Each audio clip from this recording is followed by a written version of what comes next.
model. We determined we needed a light and versatile fire truck that can be loaded on a C-130 and forward deployed to locations where a standard fire truck could not be delivered. In walked in ADS, and they ended up being a pivotal point in how we were able to connect the dots between the United States Air Force and Ward Apparatus. On this project, we didn't have the luxury of time. And so I think ADS's experience in kitting and putting solutions together for the Air Force really kind of led us to this project with Ward Apparatus. Immediately, you had synergies, we started working well together, and ultimately that led to providing the Air Force a product in an expedient manner.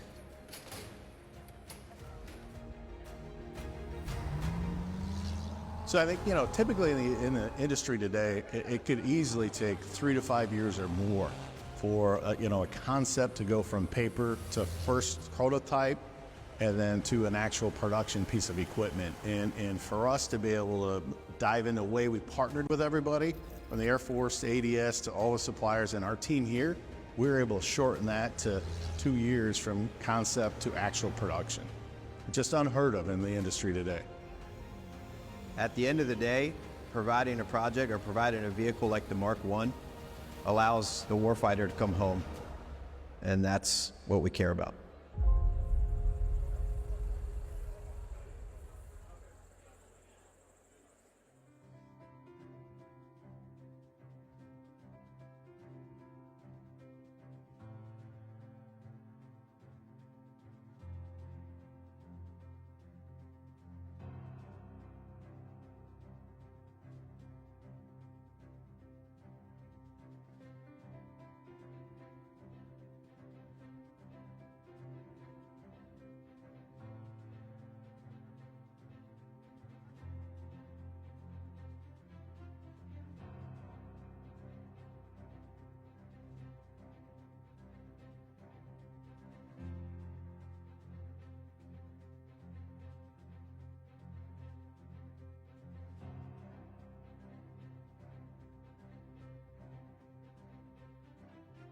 For our next panel, Defending the Homeland, it takes all of us in our seats.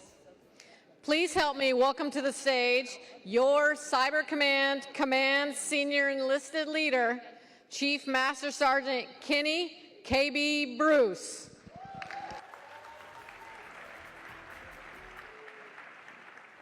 All right, how we doing this morning? Well, it's exciting. We're about to talk about the #1 priority in the national security strategy, and that is the defense of the homeland. And I believe we have no better panel to discuss this topic than the gentleman that we're about to bring out on the stage this morning. Coming up, batting first, out of U.S. NORTHCOM. Some will call him the Command Senior Enlisted Leader of America, my man, Chief Master Sergeant John Storms.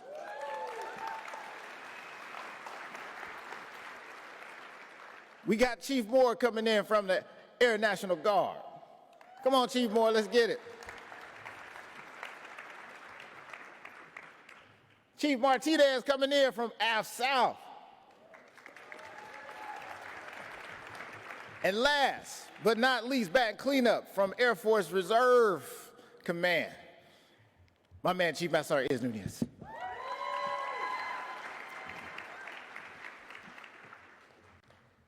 All right, so with that, we all know that the homeland is no longer a place where we can find sanctuary. All of us are a part of the mission of Homeland Defense, and there are many threats that come after us in this particular domain of operation. Who would have thunk 30 years ago that things from UASs to the electromagnetic spectrum to cyber to hyperglide vehicles, that there would be an actual existential threat to the homeland? And so today, we want to ensure that you all have a good understanding of how you can play your part and the parts that all of us are playing to ensure that the homeland is defended from attack. So, if my panelists are ready, we're going to start this thing off. Are we ready? First question is going to John Storms, because he is the Command Senior Enlisted Leader of America. What can airmen and guardians do Wait, let's not do that one. With the rapid proliferation of unmanned aerial systems, how do we posture airmen and guardians, i.e. non-security forces type, for base defense actions? Okay. Hey, thanks, KB, for the question.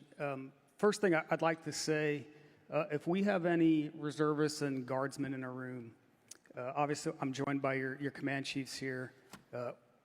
At NORAD NORTHCOM, we could not do what we do in protecting the homeland every day without the immense contributions of both the Guard and the Reserve. So if you're out there, thank you. We appreciate it greatly.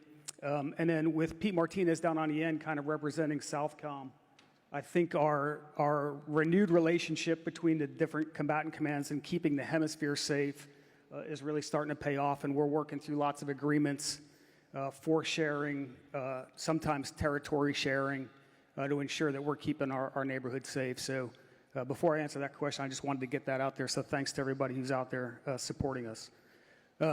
So in regards to the UAS threat, I think we got a really good brief in one of the breakout rooms yesterday on what the service is doing. From the combatant command perspective, first of all, back with the last administration, the last Secretary of Defense, he gave NORTHCOM the responsibility to be the CONUS integrator and synchronizer for UAS response. What does that mean? It means a couple things. So first of all, if your installation is encountering a UAS threat, it's the installation commander's responsibility to protect you all from that threat and protect the mission from the threat. Sometimes you don't have the resources in place to do that. There's a reporting channel that will come through our JOC, and if you don't have the resources, the systems in place to counter that threat, we can send out a flyaway kit. And that's both kinetic and non-kinetic, and it's obviously based off a prioritized list. But I think more importantly, what can each individual do to help counter the threat is realize that base defense is no longer a defender or security forces problem. It's an everybody problem, and it's become a team sport, and everybody's responsible for it. So as an individual, you should be able to recognize what that threat looks like and know your reporting procedures, and then also know what tools and systems are available to help you maybe mask some of your EM signatures that your mission is producing, and then dispersal techniques, all the things you would think. That's everybody's job now, right? So that's what I would say, KB. Good stuff. Pete, you got anything to add to that, my friend? I think that when it comes to base defense and response, first, if you don't already know the answer of where you should be, as soon as you get back, you need to go ask that question of, in response to some of these things, where do you need me? The first time it happens should not be the first time you ask that question. As Chief Storm said, remaining vigilant and knowing what to look for. Growing up, we had an airman's manual in our pocket, told us what UXOs look like. Some of us, the first time we see it, we're not completely sure what we're looking at. So go find what they look like, and then how to report that. Where do you report it? And then in line with that, don't help their cause. Don't post about it. Don't record it and then send it across social media, giving them their surveillance to how we respond to these types of attacks. And then if we go back to my time at Lakenheath, make sure your families know what to do and what not to do, where they're supposed to go, and if there was an actual attack, that we don't need them in the way. We don't need to worry about them, and to make sure that they're remain safe versus just trying to see what's going on. And then I'll end with trust that our defenders are on this. They're getting after it from the CFM to the defenders within your units. Base defense is their baby, and they want to get after this. They're getting after it. I would say go ask what they need help with. Not just augmentees, not just we're here for you, but sincerely ask them what we can do, and then figure out what TTPs they're coming out with. Thank you. It's good stuff. All right, moving on.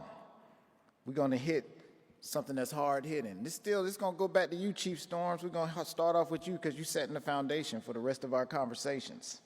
So how would a peer adversary conflict in the Pacific or Europe manifest as a homeland defense fight on day one?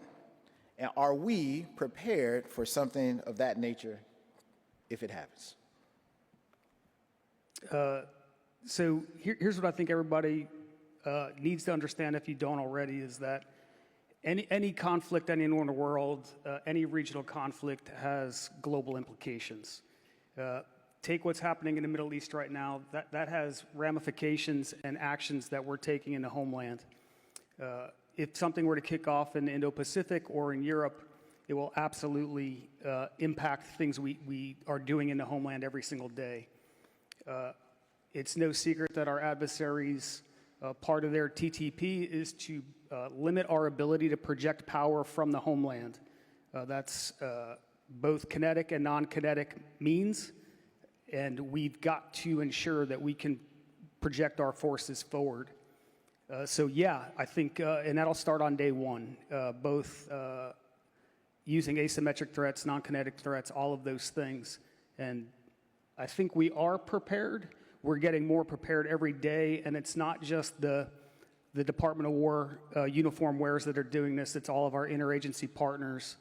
And that's the one thing that we've got at NORTHCOM that really helps is we've got senior LNOs from every interagency partner you could think of within our headquarters, and we continue to practice and exercise and increase our capabilities. I like that.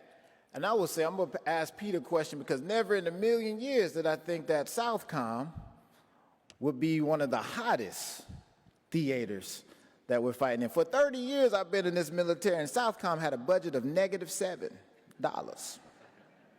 And so what is your perspective when it comes to this particular question from SOUTHCOM? Yeah, it turns out money's just an illusion. We like it, none of us have it, but so once again, I get to follow Chief Storms. But as he said, I think we have a pretty good idea, the answer, that we're going to respond and we're prepared. But we won't fully know the answer until it's tested. Some of it gets tested through natural disasters and how we respond. But through our exercises, we insert little pieces of it. But if something were to happen, we need to figure out how do we do our jobs with less. Not the usual talk of how we need you to do more with less. Literally, we'll have less. How do you do your job with generators, no networks, no comms, no phones? What if we took your cell phone out of your hand? How do you do what you do? Also, we need to get out of the mindset that conflicts are isolated and regional and aren't going to affect home. Homeland defense starts beyond our borders now. If you look at what's going on in OEF and the Strait of Hormuz, teaching us a lesson how one shipping route can affect everything that we do. So pulling into our AOR with the Panama Canal and the ability to move forces, equipment, resources from the Pacific to the Atlantic, it would be huge. And then understand that not all of our neighbors are our neighbors. We have maligned state actors throughout Central and South America, the Caribbean, the Gulf, who have influence in our ports, influence in our comm and critical infrastructure. And we need to build other neighbors, other partners that are going to help us through that fight and how we respond to that. Outstanding. Now, there are two gentlemen on the stage who have yet to respond to a question, and they're probably thinking to themselves, I bet Chief Bruce is not going to ask me a question. But I am. Are y'all ready? So here we go.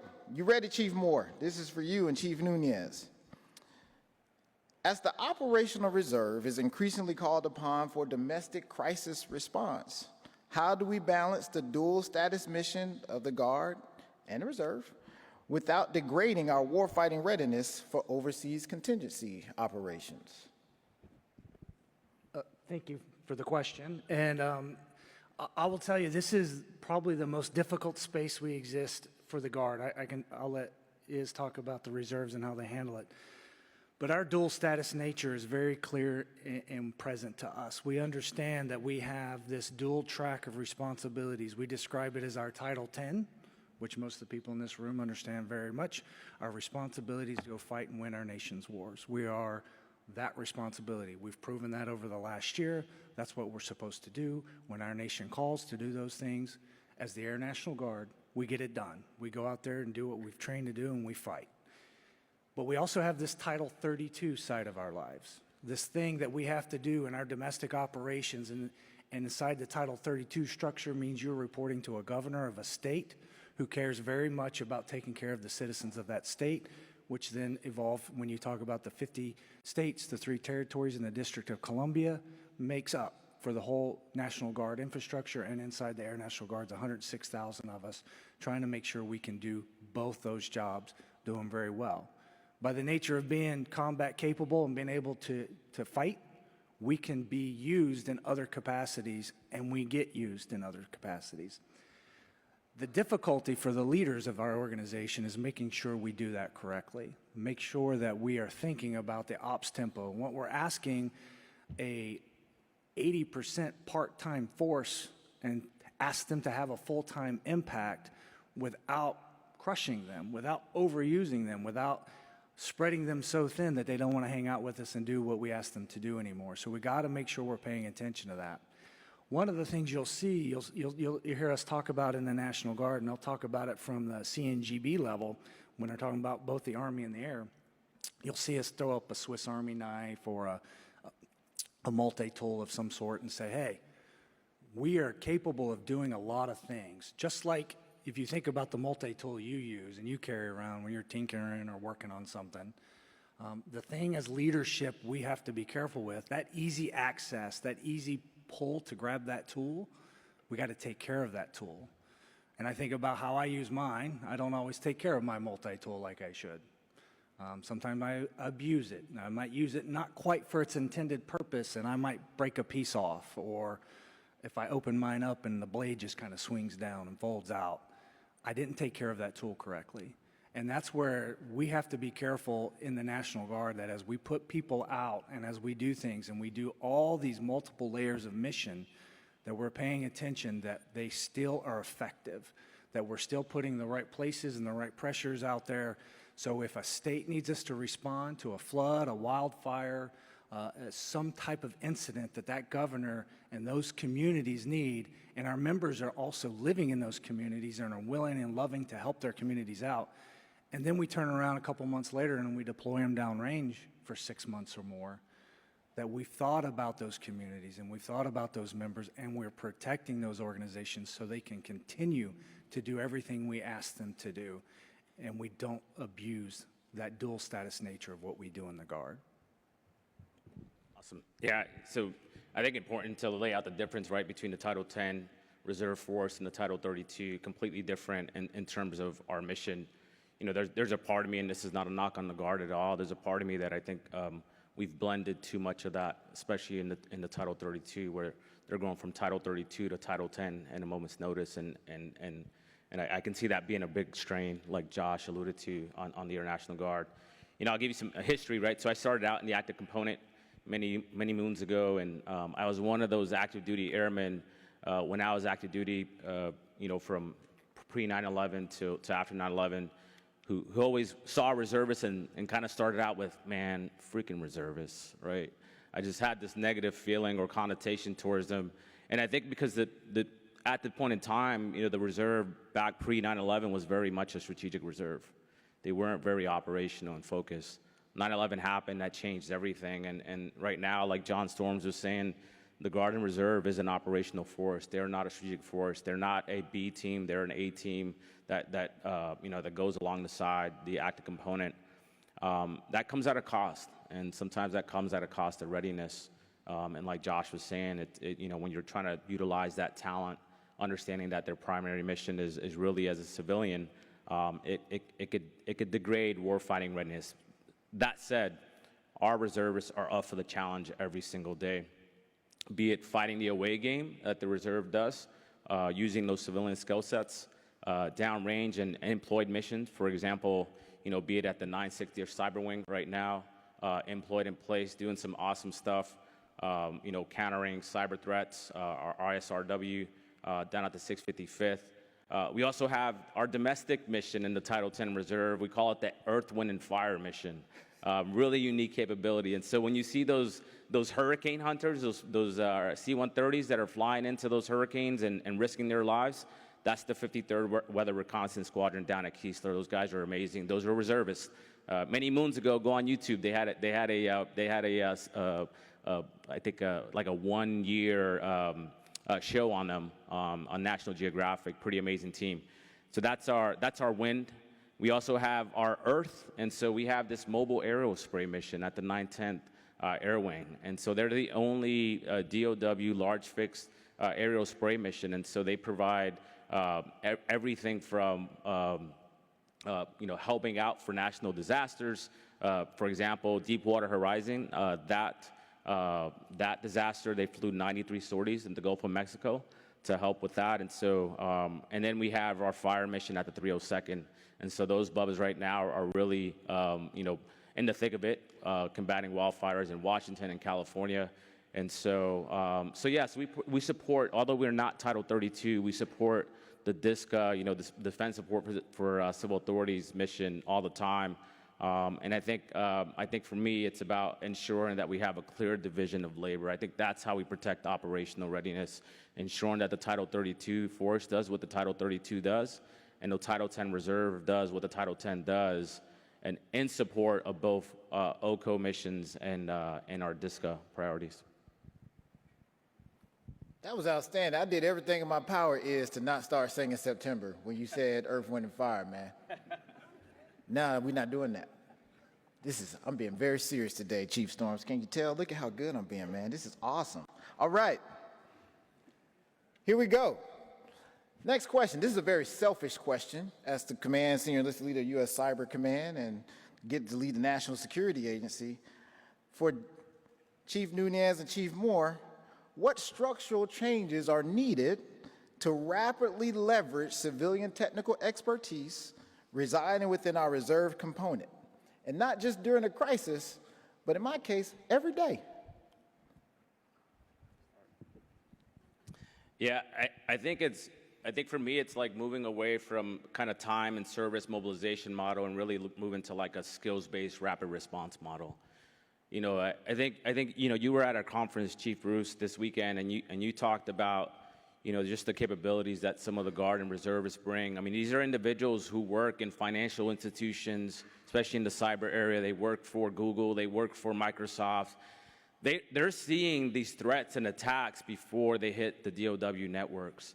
And so what we have to do is figure out how do we identify these individuals, not during mobilization, but before mobilization. We've been trying to do that. We put a program out there called Gig Eagle. And so if you're not familiar with Gig Eagle, I ask you to go in there, take a look at it. It's like Indeed. I think Indeed's a thing. I'm familiar more with Monster. Is Monster still a thing? I'm kind of old, but Indeed is a thing, and it's kind of like Indeed for the military. And this is where reservists and guardsmen are putting in their skill sets, and they're either looking for gigs or there are people like you who are looking for people to take on gigs. And so, for example, through this platform, we were able to create a China bullpen. So the Air Force Reserve has a China bullpen, and these are individuals. For example, we have a professor who is a reservist who is a professor of China Studies at UCLA. And so she is on our China bullpen. And these are other individuals, professors, doctors, who are providing capability and providing information to DOW on everything China related. We also use Gig Eagle to find individuals who might be rocket scientists. And we have, any port dogs in the crowd? All right, we got one. Always get one, man. Two, and yeah, all you need is one, right? Port dog. But for me, we found a port dog who's a 2T2 on the military side, but was literally a rocket scientist on the civilian side. And so what we did is we built a hypersonic bullpen. And these are reservists who are on the civilian side they work on kind of hypersonic rocket technology, and they're helping DoW with that. And so I think for me, it's really how do we leverage those civilian skill sets and understand what they are now, so that way we can rapidly deploy them. A proof of concept for me was COVID. In COVID, we mobilized a lot of medics who already worked in private sector hospitals. They worked in the ICUs. They were already familiar with that environment. That was a plus and a benefit for the United States, and we were able to leverage their skills. And so I think in that gray zone sort of crisis, we don't need to build expertise. We just simply need to leverage that expertise of the reserve component, and we need to figure out a way to identify that and identify it now. So I love this question because we get to talk about this in the Guard, and when I talk to our Guard airmen out there all the time, this is our secret sauce. We have so many capabilities and skill sets out there that we're able to get in and get places and accomplish things in a different way. We get to think about problem sets because we have people with different walks of life and experiences that come into our formation, and they can call us out sometimes, right? They can go, why do you do that way? There's a much better way to get this done because in industry, in my business, in my profession, I do it differently and I do it better. And we usually are really good. When the term multi-capable airman first started getting used a few years ago, I kind of laughed because so many of the Guardsmen, we already treated each other that way. You have a skill set, we need that skill set, we don't care where your job is, and we got something to do, we're gonna go do it. The problem we had, and we always ran into, is until we got into that corporate structure of the Air Force, like a drill weekend, training time, hey, we got an inspection coming up. No, we don't want you to do it now. We'll save it for later, and we just got to follow the Air Force doctrinal way so we can check this box right. And we're stifling that creativeness in those folks out there. So we're trying to flip that paradigm a lot and encourage people to use your skill sets that you have to help us solve problems all the time. We've given, the Air Force culturally is changing. We've empowered commanders at the lowest level. I've watched CMSgt at a couple of things he's done. Somebody speaks up, he just did it the other day. Hey, I have a skill set, a thing. Guess what? You just found yourself another job. Hey, let's go do this. We've kind of had that culture in the Guard. We're trying to inculcate it more in the everyday business. And we know we do it, and we do it pretty well because we learn that if somebody's telling us over our shoulder going, that's not the right way, or there's a much better way, and they've made our life easier, they made us be more efficient, they showed us a smarter way to get after a problem much quicker, we're going to push towards that because we all are limited on time. The other thing they bring to us that sometimes we forget, I have to remind my full-timers in the Guard, don't get your full-time lens so straightened out that you ignore what these part-timers are bringing to you, because it's just like any other problem we all deal with. If you stare at the same problem too long yourself, you kind of stop seeing the options to solve it. Sometimes it takes an outsider to come in to help you look at it from a different angle to really get after the problem and think outside the box on it. And that's what we love doing in the Guard. We love to empower our wingmen, our part-time folks with these cool skill sets and these jobs and these things they have doing to solve a lot of these problems. And they have, and they do, and we're doing it all the time through a lot of different ways. And the part I love is it benefits us all, the total force. If we find a way to solve the problem, we put it out there for everybody to use, for everybody to get after it. And a lot of you in certain specialties have seen that and you got to experience that yourself. So we love to bring that to the fight. Outstanding. And so now the moment that you all have been waiting for is your opportunity to bring your questions to our panel. Here's what I would ask. If you have a question, please state who you are, where you're from, i.e. your unit, and then which panelist you want to answer your question. Where we got some questions? Let's get it. I'll go first. Chief Schaefer, 7th Air Force. This is for the Guard and SOUTHCOM. Can you speak a little bit to the state sponsorship program and how maybe a COCOM leverages that, especially SOUTHCOM, with those relationships the Guard has? So the state partnership program, is a program that's been around through the State Department for the National Guard for about 35 years now. It started pretty small. We started partner states up with different countries across the globe. I think we're up to 117, 18 now all over the globe.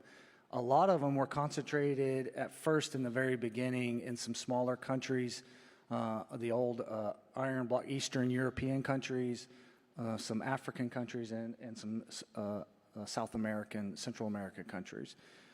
What's the beauty of that, and what we've learned to do is, as we've connected these relationships with the states, they've been able to build these long-term relationships through just the normal partnership programs that we've probably all participated in some way.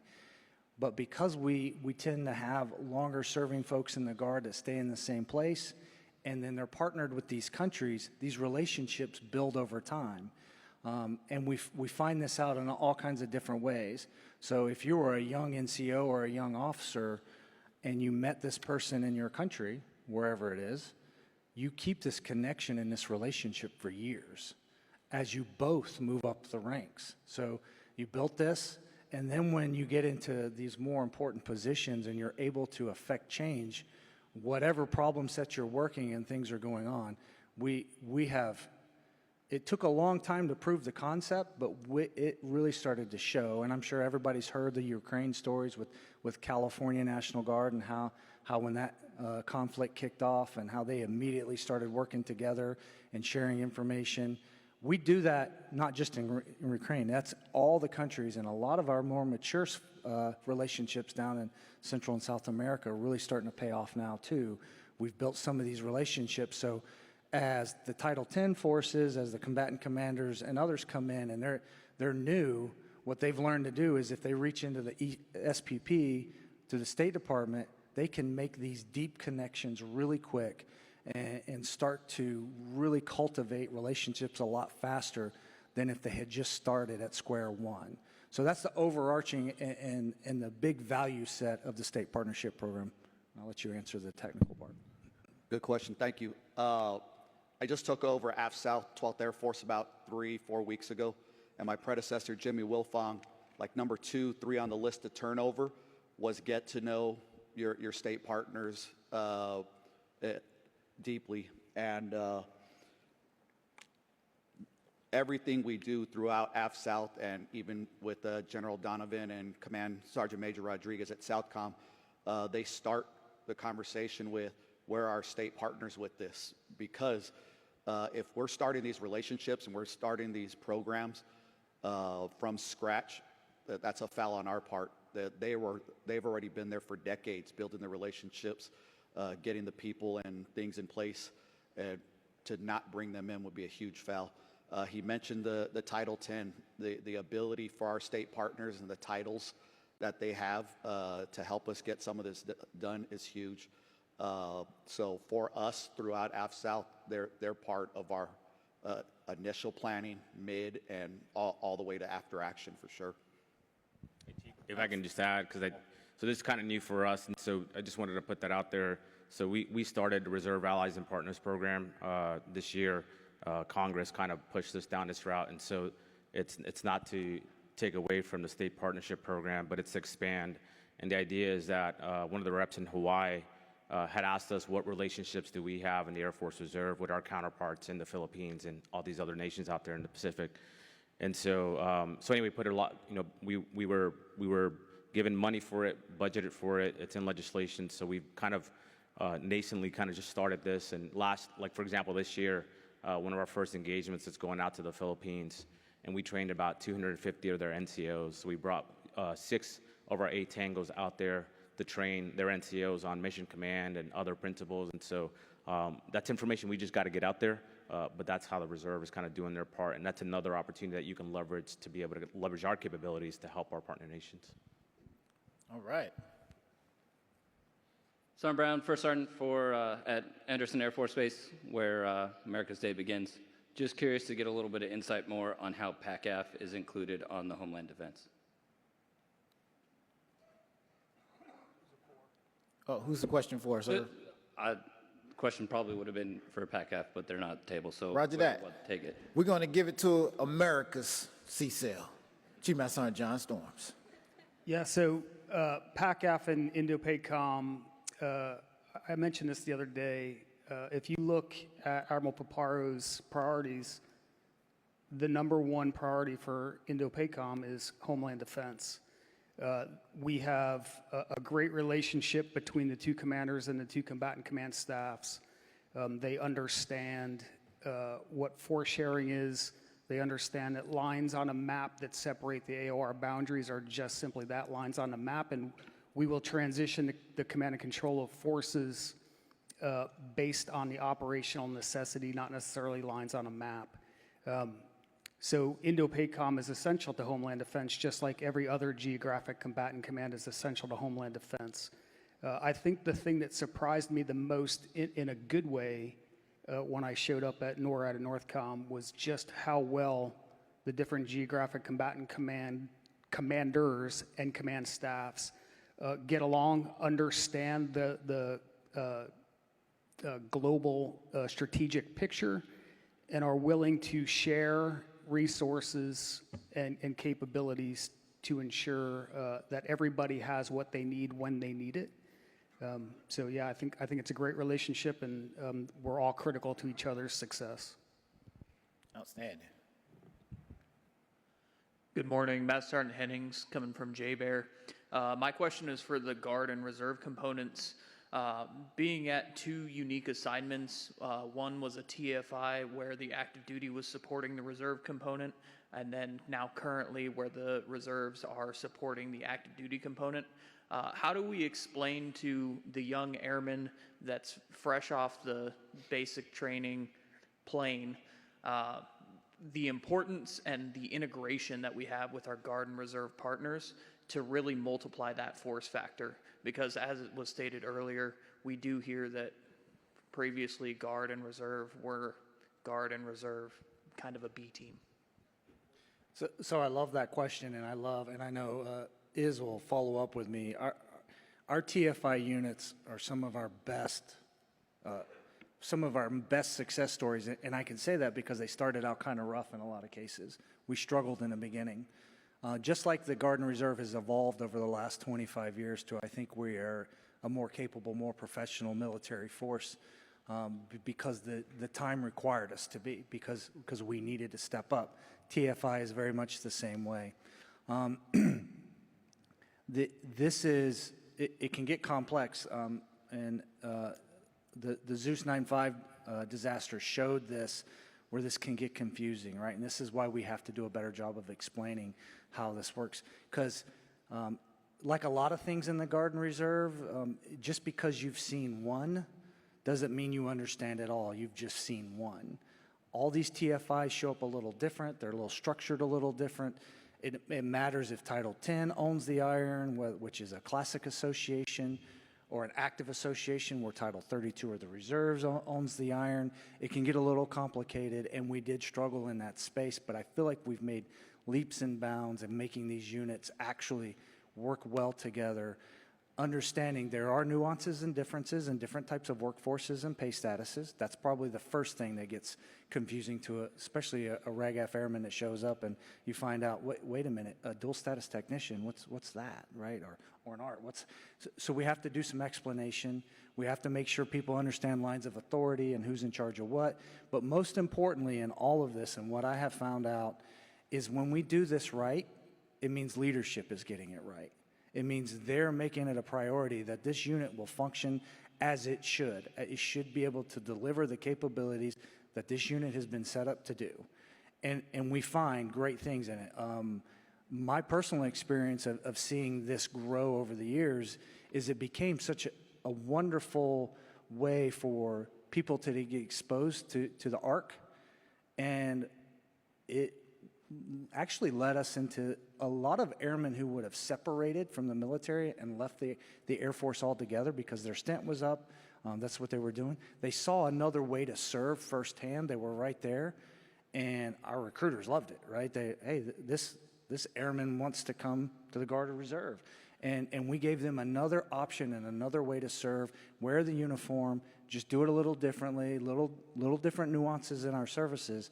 But the bottom line, and where I think we've gotten in most of our TFIs, is the requirement to be a professional airman and to do the things that the Air Force and our nation needs you to do is the same for everybody. And that's what we've proven in the TFI concept. Yeah, I tell you, in the reserve, and sometimes I'm not the most well-liked reservist in the reserve, from within the reserve, because I just speak truth to power. And one of the things that I always say about the reserve is that in the Air Force Reserve, our charge is not to build reserve airmen. Our charge is to build airmen, big A airmen, who happen to be reservists. And what does that mean? That means we're going to do the same thing as the acting component. We're going to train to the same standard. We're going to attend the same schools. We're going to figure out how to make it fit within our part-time construct, but where there's not going to be any seamless separation, right, between what our first sergeants do and the active component first sergeants do. We don't build reserve first sergeants. We build first sergeants who happen to be reservists, right? And so I think that's been a difference, over the last few years. I also credit the MATCOMs. You see the MATCOM command chiefs here. Like, they preach it all the way down from the top, the importance of integration and the reserve, and they make it a priority. And so be it for the 307th Bomb Wing at Barksdale and that integration and the B-52 mission and Global Strike's commitment to that, or be it in the fact that we have 50% of the MAF capability resides in the Air Reserve component. 80% of the medevac capability in the Air Force resides in the Air Reserve component, right? So they trust the reserve component to have these capabilities. And so I think selfishly, I would go down the Josh route as well. And what I would tell you is the secret sauce for me is also that that TFI association is that we're able to capture active duty talent. And I'm going to be selfish for a minute here if I can, because I think it's important. We don't often preach the importance of total force continuation in the Air Force, total force affiliation. They are airmen who will separate from the active duty. That is guaranteed. And what we need to be able to preach is that there is another place for you. If you want to separate because you want to stay stable in one location for 20 years, come join us and be an active duty airman in the reserve as an AGR and do that, right? And so I think we're able to absorb that talent, 7-level, 5-level talent. I think that's how we're able to make that TFI work. And so any airman that's out there who is thinking about separating, and not the person, I don't want you to separate from active duty. I want you to have a 20-year career. But if you're thinking about separating, you need to look at the Air Reserve component. The Air Reserve component is what makes the DOW mighty and healthy, because you have a strategic force that's able to be leveraged at a moment's notice. But it's easier done when we have 5- and 7-level talent coming to us. All right. Well, that was a good way to segment into the closing of this particular panel so we can get back on time. For the gentlemen that had questions, I'm quite sure our panelists would love to stick around for the next 2 days. And so if you just hold on to your questions, we'll be able to get those answered for you. Panelists, thank you. Thank you for sharing your knowledge. And here's what I will summarize for the group and challenge all of you to take back. Number one, Homeland Defense begins with you, and that we are the service that projects power from the homeland. That's what makes the Air Force and the Space Force so cool. So it should really matter to you, all the words that were spoken today. It begins with us, how we project power. Second thing is, it begins also beyond our borders. The young person from Guam, I won't even say young, he probably was my age, from Guam, that's what I'm talking about. That's where America begins. And so power projection and Homeland Defense begins beyond our borders, and it's interconnected. And last but not least, whole of force. And I think Chief Nunez summed it up properly. It's a total force effort to make this work. And so let's look at this thing holistically, and we can get the mission accomplished, defend the homeland, secure our borders, do everything that the National Security Strategy has tasked us to do. So with that, gentlemen, thank you. To the audience, thank you for your time, and we wish you all the best.